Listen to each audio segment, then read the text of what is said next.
ಹೊನ್ನಾವರ ತಾಲೂಕಿನ ಹಳದಿಪುರದ ಜೋಗಿನಕಟ್ಟೆಯ ಮಹಾಲಕ್ಷ್ಮಿ ದಾಮೋದರ ದೇವಸ್ಥಾನದ ಆವರಣದಲ್ಲಿ ಅಯ್ಯಪ್ಪ ಮಾಲಾಧಾರಿಗಳು ಆಯೋಜಿಸಿದ್ದ ಮೊದಲ ವರ್ಷದ ಅಯ್ಯಪ್ಪ ಸ್ವಾಮಿ ಪೂಜೆ ಶ್ರದ್ಧಾಭಕ್ತಿಯಿಂದ ನೆರವೇರಿತು. ತಾಲೂಕಿನ ಹಳದಿಪುರದ ಜೋಗಿನಕಟ್ಟೆ ಮಹಾಲಕ್ಷ್ಮಿ ದಾಮೋದರ ದೇವಸ್ಥಾನದಲ್ಲಿ ಆಯೋಜಿಸಿದ್ದ ಮೊದಲ ವರ್ಷದ ಪೂಜೆಯಲ್ಲಿ ಅಯ್ಯಪ್ಪ ಸ್ವಾಮಿಯ ಮಾಲಾಧಾರಿಗಳಿಂದ ಮಹಾಪೂಜೆ ಮತ್ತು ಧಾರ್ಮಿಕ ಕಾರ್ಯಕ್ರಮಗಳು ಶ್ರದ್ಧಾ ಭಕ್ತಿಯಿಂದ ಜರುಗಿದವು. ಮಂಡಲವನ್ನು ಹೂವಿನಿಂದ ಸುಂದರವಾಗಿ ಅಲಂಕಾರ ಮಾಡಲಾಗಿತ್ತು.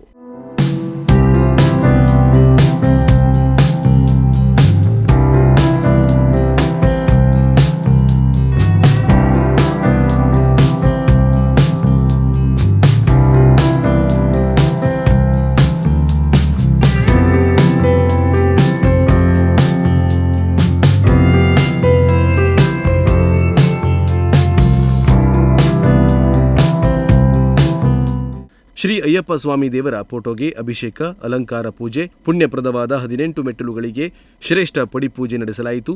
ವಿಶೇಷವಾಗಿ ಸ್ವಾಮೀಜಿ ಫೋಟೋಗೆ ಅಭಿಷೇಕ, ಭಸ್ಮ, ಹಾಲು, ಜೇನು, ಪಂಚಾಮೃತ, ಸಿಯಾಳ ನೀರು, ಶ್ರೀಗಂಧ, ಚಂದನ, ಪನ್ನೀರು ಸೇರಿದಂತೆ ವಿವಿಧ ಪದಾರ್ಥಗಳಿಂದ ಅಭಿಷೇಕ ನೆರವೇರಿಸಿದರು. ಸಾವಿರಾರು ಅಯ್ಯಪ್ಪ ಸ್ವಾಮಿಯ ಭಕ್ತರು ಪೂಜಾ ಕಾರ್ಯಗಳಲ್ಲಿ ಭಾಗಿಯಾಗಿ ಪ್ರಸಾದ ಸೇವಿಸಿ ಅಯ್ಯಪ್ಪ ಸ್ವಾಮಿಯ ಕೃಪೆಗೆ ಪಾತ್ರರಾದರು.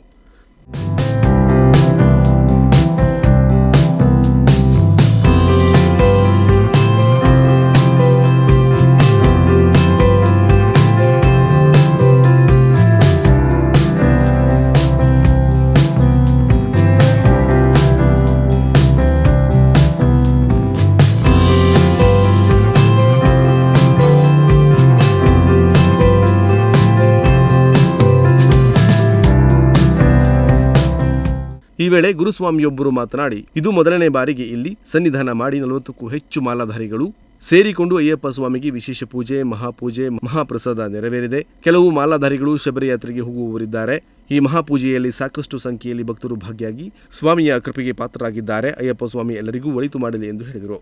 ನಾವು ಈ ವರ್ಷ ನಮ್ಮ ರಾಮರಾಯ ಸ್ವಾಮಿಗಳು ಈ ಮನಸಂಕಲ್ಪ ಮಾಡಿದರಂತೆ ನಾವು ಎಲ್ಲರೂ ಒಟ್ಟಾಗಿ ಈ ಗೋಪಾಲಕೃಷ್ಣ ಸಾನ್ನಿಧ್ಯದಲ್ಲಿ ಒಂದು ಅನ್ನದಾನವನ್ನು ಮಾಡಬೇಕು, ನಾವೆಲ್ಲ ಮಾಡಿ ಹೋಗಬಹುದು ಅನ್ನುವಂಥ ಒಂದು ಮನಸ್ಸನ್ನು ಅವರು ಮಾಡಿದರು ಅಂತ ನನ್ನಲ್ಲಿ ಹೇಳಿದರು. ಮತ್ತು ನನ್ನನ್ನು ಈ ಸನ್ನಿಧಾನದಲ್ಲಿ ಗುರುಸ್ವಾಮಿಯಾಗಿ ಬಂದು ಒಂದು ಸೇವೆಯನ್ನು ಮಾಡಿ ಒಂದು ಅನ್ನದಾನವನ್ನು ಮಾಡುವ ಅಂಥೇಳಿ ಅವರ ಗೆಳೆಯರ ಬಳಗ ಸ್ವಾಮಿಗಳು ಮಾಲಾಧಾರಿಗಳು ಈಗ ನಮ್ಮಲ್ಲಿ ಒಂದು 38ರಿಂದ 40 ಸ್ವಾಮಿಗಳೀಗ ಶಬರಿಮಲೆಗೆ ಹೋಗುವರಿದ್ದಾರೆ. ಈಗ ಮಾಲಾಧಾರಿಗಳಾಗಿ ಒಂದು 16 ಸ್ವಾಮಿಗಳು ರೆಡಿಯಾಗಿದ್ದಾರೆ. ಅದರಂತೆ ನಾವು ಇವತ್ತಿನ ದಿನ ಈ ಮಹಾಲಕ್ಷ್ಮಿ ಗೋಪಾಲಕೃಷ್ಣ ಭಗವಂತನ ಸಾನ್ನಿಧ್ಯದಲ್ಲಿ ಅಯ್ಯಪ್ಪನ ಒಂದು ಪ್ರಾಣ ಪ್ರತಿಷ್ಠೆ ಹೇಳುವಂಥ ಒಂದು ಓಟವನ್ನು ಬಿಟ್ಟು ನಾವು ಭಗವಂತನಿಗೆ ನೆನೆದು ಇವತ್ತಿನ ಒಂದು ಮಹಾಪೂಜೆ ಹೇಳುವಂಥ ಕಾರ್ಯಕ್ರಮವನ್ನು ಮಾಡಿದ್ದೇವೆ. ಮಹಾಪೂಜೆಯಲ್ಲಿ ಮಹಾಪ್ರಸಾದ, ಫಲಪಂಚಾಮೃತ ಹಾಗೂ ಈ ತೀರ್ಥಫಲ ತರುವಂಥದ್ದು,